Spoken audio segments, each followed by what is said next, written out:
کیا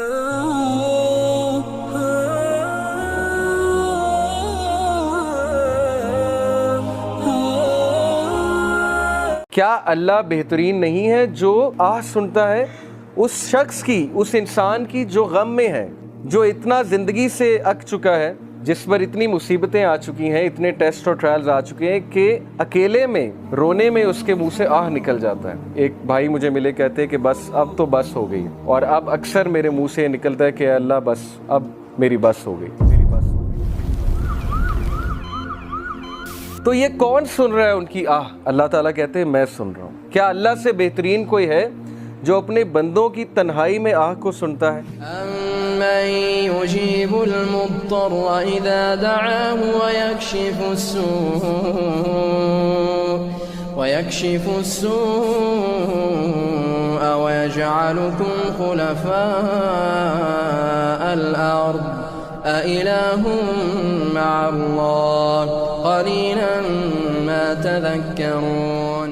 کیا اللہ کے علاوہ کوئی عبادت کے لائق ہے؟ کیا کوئی اور ہستی سن سکتی ہے وہ آواز؟ یونس علیہ السلام کی آواز سمندر کی گہرائیوں سے اللہ نے سنی، اندھیروں کی گہرائیوں سے اللہ نے سنی۔ تو that is Allah. Little do you remember, تم لوگ بھول جاتے ہو، اللہ تعالیٰ کو بھول جاتے ہو، اور شیطان تمہیں اللہ تعالیٰ کے بارے میں بدگمان کرتا ہے۔ وہ کہتا ہے کہ اللہ ہیٹس یو۔ یہ شیطان کا ایک بہت بڑا ہتھیار ہے کہ انسان کو یہ فیل کرانا کہ اللہ تجھے ناپسند کرتا ہے، یا تیرے تو بہت گناہ ہیں، یا تو اس لائق ہی نہیں کہ اللہ سے بات کر سکے۔ تو اللہ سے دوری، اللہ تعالیٰ سے انسیکیورٹی اور اللہ تعالیٰ کے بارے میں بدگمان ہونا، جیسے اشفاق احمد رحمہ اللہ کہا کرتے تھے نا کہ زندگی میں ہر حماقت کر لینا، لیکن کبھی یہ حماقت نہ کرنا کہ اللہ تعالیٰ مجھ سے پیار نہیں کرتے۔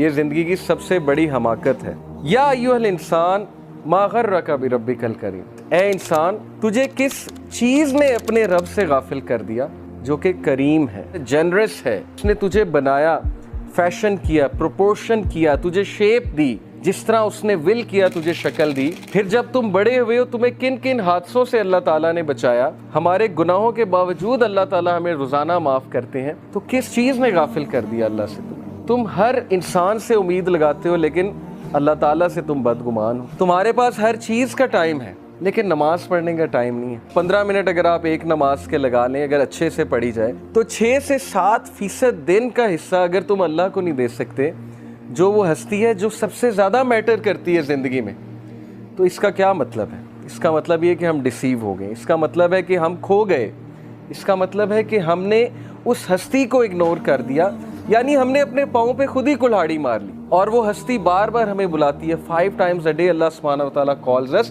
ہمارے فائدے کے لیے۔ یہ نہیں کہ تمہاری عبادت سے مجھے کوئی فائدہ ہوگا، میرے تو پتہ نہیں کروڑوں اینجلز، اربوں کھربوں اینجلز اللہ تعالیٰ کی حمد بیان کر رہے ہیں۔ ہر ایک آرم کی لینتھ پہ ایک اینجل کھڑا ہوا ہے ہیونز میں، ہر ایک آرم کی لینتھ پہ جو اللہ کی حمد کنٹینیوسلی بیان کر رہا ہے۔ So یا ایھا الانسان ما غرک بربک الکریم، O mankind, what has deceived you concerning your Lord, the most generous.